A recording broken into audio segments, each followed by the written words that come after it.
This is, excuse me, it's week 6, Thursday, which is actually day 12. Day 11 was the moisture group project that the students worked on. Programming logic. We talked about iteration, went through control structures, talked about iteration first. Then they worked on a group project from the other day, and we talked a little bit about peer review. Students should be working on these assignments and completing that work, plus also completing their group work. So let's do a little review. So we talked about sequence, we talked about the different flowchart symbols, process, one in, one out. You do some process, one arrow in, one arrow out. Input output, one arrow in, one arrow out. Initialization, one arrow in, one arrow out. Start, one arrow out. End, one arrow in. We have connectors. And whenever we do a conditional, we have somewhere we have to indicate the true and the false part. We do our work, and it always comes back together with a connector. It doesn't come back together with any other symbol. So we have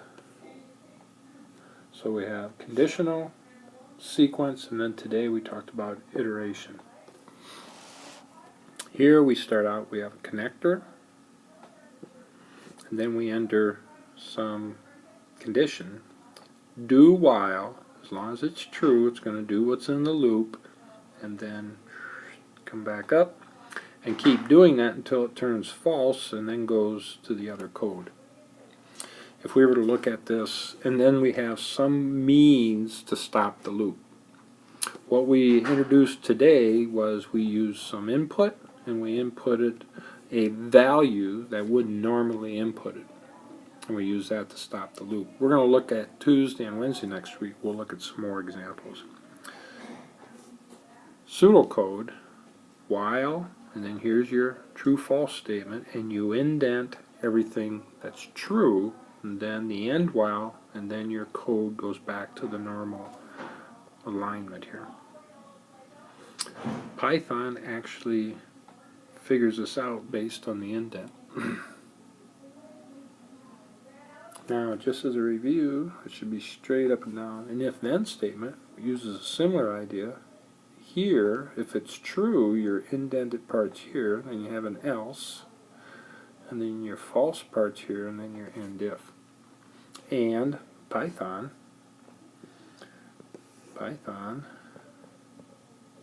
uses the same method. You know, you have your if, and then it has a colon, and then the true part's indented, else, right? And then you have your false part indented. Put my colon in there. We talked about assignment 4. Students had some questions on float. I did an example here of assignment 4. We have, these are made up. We have, so 3.5, we talk about cases returned, 3.5, 3.8, 3.2. And we said if it was half or more, they got credited for an extra case. So how you can do that is you can add on 0.5 and get these values, and then take the integer of those. So here's an example.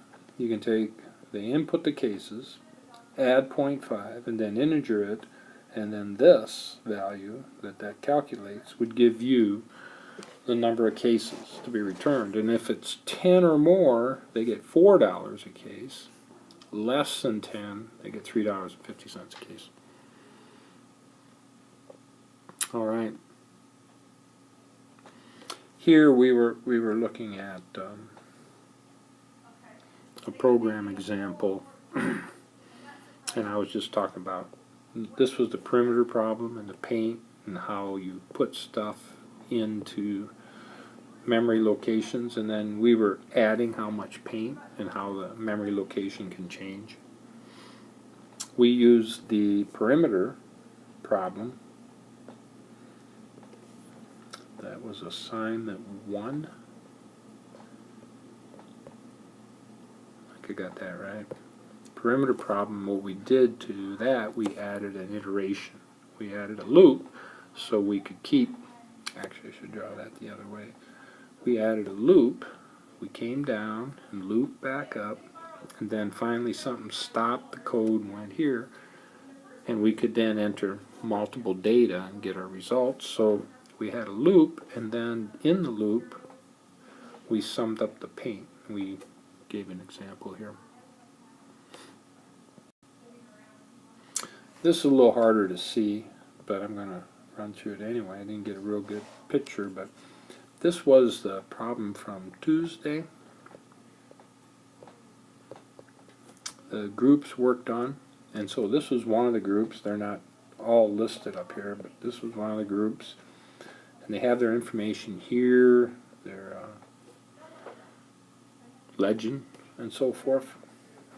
And then here they assign the $4.10. They inputted some values. They inputted all the values, did some calculations, and then this was the if structure. If the moisture was greater than 0.2, this became the drying cost, else this became the drying cost. And then they did the rest of their calculations and so forth. So, yeah, we did some work on that today. The groups finished up that work, and we'll look at that on Tuesday. We also have a quiz we need to take, but we'll talk about that on Tuesday. Since we had a question, so they want to copy a file to their directory, group 5. So copy -P preserves the date and time, and here's the file name. Need to be in that directory. Okay, and then a space, and then the path. You give the whole path, and then slash, and here you can give it the new name. Another student asked, how do I get rid of a file? You should be able to use the remove command and the file name. Press enter, and it should delete the file. That's it for today in terms of this information. Reminder, students need to be working on the code and cleaning up their documentation for assignments 1 through 4. Believe it or not, we would like to have that all done by midterm, which gives us just 2 weeks to get that done. And the difficult part, it seems, is I not only want you to do that, but I want you to make sure you get your peer reviews on that information.